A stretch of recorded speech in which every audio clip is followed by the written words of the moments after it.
안녕하세요. 네, 오늘은 팀 켈러 결혼을 말하다 5장입니다. 진실한 사랑은 그때부터 시작이다. 네, 결혼 카운슬러이면서 저술가인 게리 체프먼이라는 사람은요, 사랑에 빠진 상태에서는 상대가 여러 가지 중요한 기준에 완벽하게 들어맞는다는 환상을 품게 된다고 말합니다. 네, 그러니까 사랑에 빠지면 내가 사랑하는 그 사람이 정말 내가 생각하는 정말 중요한 기준에 딱 들어맞는다는 그런 환상이라고 그러죠. 그런 착각을 하게 된다는 것이죠. 체프만은 젠이라는 내담자를 소개하며 젠과 가까운 친구들의 눈에는 젠의 약혼자가 가진 여러 가지 단점들이 보였고 또 젠의 부모님 역시 젠의 약혼자에 대해서 염려를 떨쳐버리기 어려웠는데 젠이라는 여자는 누구의 말도 귀담아 들으려고 하지 않았습니다. 사람들은 이와 같이 결혼 전에 상대의 아름답고 매력적인 면들만 주로 보게 되고 그런 면들에 끌리게 되는 것이죠. 결혼 후에 그런 감정을 잃어버리고 사는 부부들을 보면서 이 사람들은, 그러니까 결혼 전에 있는 사람들은 그런 일들이 자기들에게는 절대로 일어나지 않을 거라고 생각하면서 그들이 그렇게 사랑을 잃어버리고 사는 이유는 진정으로 사랑하지 않았기 때문일 것이다 라고 생각한다는 것이죠.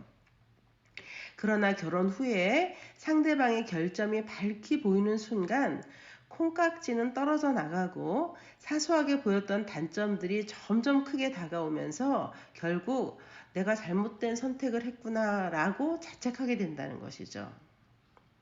그렇지만 결혼 생활을 우리가 앞장에서 본 것처럼 새로운 하나님이 만드실 새로운 피조물을 향해서 가는 그런 영적 동반자로서 그렇게 본다면, 그래서 영적 동반자로서 우정을 나누는 것을 목표로 삼고 시작했다면 어땠을까라는 질문을 던집니다.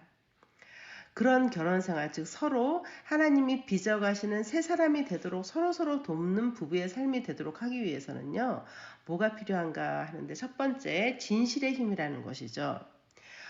결혼은 그 어떤 관계보다 두 인간을 긴밀하게 합니다. 이 말은 상대방을 가까이 보고 깊이 알 뿐 아니라 어쩔 수 없이 서로의 결점과 죄까지도 끌어안고 나아가야 된다는 것이죠. 그래서 우리가 다들 성격적인 결함들이 있잖아요. 다들 결함들이 있는데 이 결함은, 나의 성격적 결함은 내 주변 사람들에게는 가벼운 피해를 주지만 함께 사는 남편이나 아내에게는 커다란 문제를 야기한다는 것이죠. 함께 사는 배우자만큼 그 파트너를 통해서 큰 어려움을 겪거나 상처를 입는 사람은 아무도 없다라는 것이죠. 그렇죠. 나의 사소한 어떤 결점이 지나가는 사람들이나 옆에 있는 사람들에게야 뭐 큰 방해가 안 되고 또 안 보면 되는 것이지만 나랑 평생 살아야 하는 배우자로서는 삶을 나눠야 되기 때문에 그 결점들이 너무나 큰 짐으로 다가올 수 있는 것이죠. 그리고 굉장히 피해를 줄 수 있는 것이죠. 그 배우자에게. 자, 결혼식을 올리고 편안한 사이가 되면 서로에게 차츰 익숙해지기 때문에 더 이상 자신을 제어하지 않게 되고 본색을 드러내게 됩니다. 네, 결혼 전에는 어떻게든지 최고로 이제 좋은 모습을 보여주려는 그런 것들이 있고 아주 그 바닥까지는 드러나지 않지만 이제 결혼 생활이 시작되면 그때는 이제 본색이 드러나게 된다는 것입니다. 이때 배우자는 상대에게 그 자신의 단점을 그대로 깨닫게 해줘야 된다라고 말합니다. 이 말은 그러니까 배우자의 단점이 드러났을 때 이것을 지적해주고 알려줘야 된다라는 것이죠. 자, 그런데 이제 카운슬러들은 말하기를요, 인간을 속박하는 것은 스스로 깨닫지 못한 약점뿐이다라고 합니다. 이 말은 뭐냐면요, 내가 어떤 약점의 지배를 받게 되는 경우는 왜 그러냐면은 내가 나한테 그 약점이 있는 경우를 모를 때, 그럴 때 그 약점의 지배를 받게 된다는 것입니다. 내가 어떤 나에게 있는 약점이 있는데, 내가 예를 들면 남에게 상처를 주는 말을 하는 약점이 있는데 나는 그런 약점 없어라고 부정하게 되면은 나는 그 약점의 지배를 계속해서 받는다는 것입니다. 그래서 결혼을 하면 상대자에게 어떤 약점이나 그런 것들이 있을 때 그거를 깨닫게 해주고 분명하게 알려줘야 된다는 것이죠. 사람들은 자기의 성격적 결함으로 수많은 문제를 일으키지만 정작 스스로는 잘 모르는 경우가 많다라는 것이죠. 그러나 결혼은 이것을 철저하게 드러내며 자신의 배우자에게 이것을 지적받을 때 그것은 드러나게 된다라는 것이죠.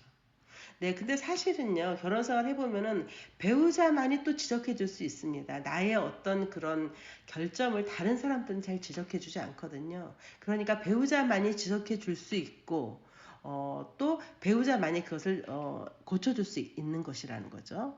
이것이 바로 진실의 힘인데, 그런데 문제는 배우자로부터 이것저것 지적받으면 감정이 상하기 쉽죠. 그렇기 때문에 이런 것들을 잘 지적하기 위해서는 배우자를 볼 때 이 배우자가 가진 그 약점과 문제들을 쟤는 저 사람은 저 문제 때문에 안 돼. 저 사람은 저거 평생 못 고쳐라고 이렇게 계속 가를 것으로 보는 것이 아니라 이런 저 사람들의 약점이 제거되면 저 사람은 정말 영광스러운 사람으로 변화될 것이다 라는 그런 관점을 보고 지적해야 된다는 것이죠. 그러니까 배우자에게 당신 이것 때문에 안 돼. 이것 때문에 당신은 희망 없어. 이게 아니라 당신은 참 하나님이 빚어가는 아름다운 창조물인데 당신에게 붙어 있는 이러한 잘못된 불순물들만 제거해 버리면은 당신은 정말 아름다운 사람이 될 수 있어 라는 생각으로 그거를 지적해야 된다라는 것이죠. 그래서 이 단점들은 영원하지 않으며 내면에 감추어진 아름다움이 점차 드러낼 것을 기대하면서 진실을 말하는 것이 안전한 것이다라는 것이죠. 히브리서 3장 13절에 오직 오늘이라 일컫는 동안에 매일 피차 권면하여 너희 중에 누구든지 죄의 유혹으로 완고하게 되지 않도록 하라. 라는 말씀을 인용하면서 이렇게 배우자가 서로에게 진실을 말해줘야 된다는 것을 이야기했고요. 두 번째는 사랑의 힘인데요. 배우자의 긍정적인 평가는 최고의 신뢰도를 갖게 해주고 남편과 아내의 사랑과 지지는 깊은 상처를 치유하는 힘이 있다라는 것이죠. 이 말을 좀 설명하면은요. 만약에 지나가는 사람이 나에 대해서 무슨 좋은 말을 하면 그냥 기분 좋지만 저 사람이 나에 대해서 얼마나 알고 있나라는 생각을 하잖아요. 그렇지만 나를 속속들이 알고 있는 배우자가 나에 대해서 어떤 칭찬을 해주거나 좋은 긍정적인 평가를 해주면 정말 그것은 나는 나 스스로 자존감이 낮은 사람이었다 할지라도 나의 그런 상처들을 치유하는 힘이 있다는 것입니다. 이것이 배우자가 갖는 사랑의 힘이라는 것이죠. 그래서 결혼은 온갖 상처를 치유하고 저마다 지닌 그 사람만의 아름다움과 가치가 있잖아요. 그것을 확실하게 만드는 힘을 지녔다는 것이죠. 이렇게 배우자는 결혼 생활을 통해서 사랑의 힘으로 상대방을 치유해 줄 수 있는데 이 사랑을 어떻게 줄 수 있을까를 좀 구체적인 것을 생각해 보면은요. 상대방이 원하는 사랑의 언어로 해주라는 얘기죠. 사랑을 내가 상대방에게 주고 싶다면 그쪽에서 받고 싶어하는 형태가 뭔지를 알고 그 받는 사람이 원하는 형태로 줘야 된다는 것입니다. 하나님께서는 우리 인간과 소통하기 위해서 인간의 몸을 입고 오셔가지고 우리와 소통하셨잖아요. 우리와 대화할 수 있는 방식으로 오셔서 소통하신 것처럼 우리도 배우자에게 사랑을 표현할 때 그 사람이 원하는 방식으로 표현해야 된다는 것이죠. 예를 들면 남편이 여러 사람들이 있을 때 아내가 자기를 존중해 주기를 바라는 남편이라고 합시다. 그렇다면 그 남편에게 사랑을 표현하는 방법은 여러 사람들이 있을 때 남편을 높여줌으로써 사랑을 표현할 수 있는 것이죠. 또 어떤 좋은 선물을 받을 때 그 사랑을 느끼는 아내가 있다면 남편은 아내에게 그러한 또 선물을 줌으로써 사랑을 표현할 수 있는 것이죠. 아무튼 이렇게 상대방이 원하는 방법으로 사랑을 표현해야 된다는 것입니다. 그리고 사랑은 반드시 말로써 표현되어야 하는데요. 우정은 결혼 생활의 핵심인데 우정으로서의 사랑은 상대방의 말을 잘 듣고 서로에게 마음을 여는 자세를 통해서 표현되고 성장된다는 것입니다. 상대방의 말을 듣되 집중해서 들어주어야 합니다. 그러니까 부부 생활을 하다 보면은 대화 자체가 많이 없어지고 또 상대방의 말을 할 때 건성으로 듣는 경우들이 많습니다.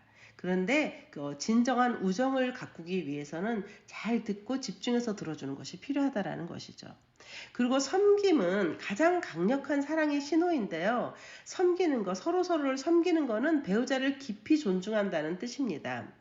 내 배우자에게 불편이나 상처를 주는 태도, 내 배우자가 싫어하는 나의 어떤 태도가 있잖아요. 그런 행동을 내가 상대방을 위해서 기꺼이 바꿔야 되겠다. 내가 사랑하는 아내와 남편을 위해서 나의 이러한 행동을 바꿔야 되겠다고 결단하는 그런 마음가짐이야말로 내가 내 배우자를 위해서 할 수 있는 최고의 섬김이고 사랑의 표현인 것이죠.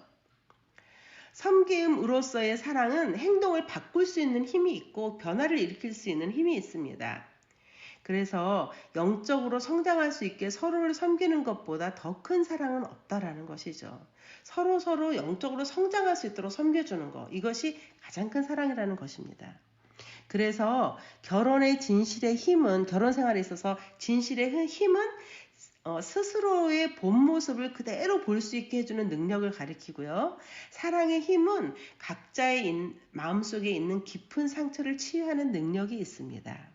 이 진실의 힘과 사랑의 힘은 항상 함께 다녀야 하는데, 그럴 때 배우자의 지적을 받아도 거기서 사랑이 느껴지면 마음 놓고 잘못을 인정할 수 있다라는 것이죠. 그리고 그때 비로소 성장할 수 있다라는 것입니다.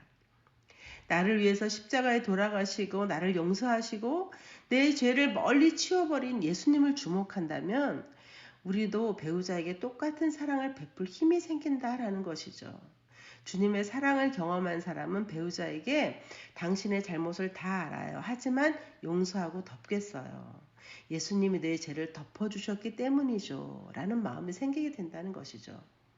주님은 우리의 죄를 알면서도 가려주셨습니다. 이것이 우리가 배우자를 용서할 수 있는 근거입니다.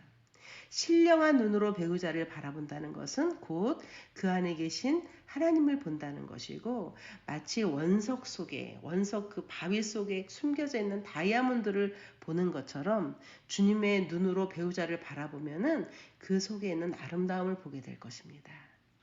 네, 감사합니다.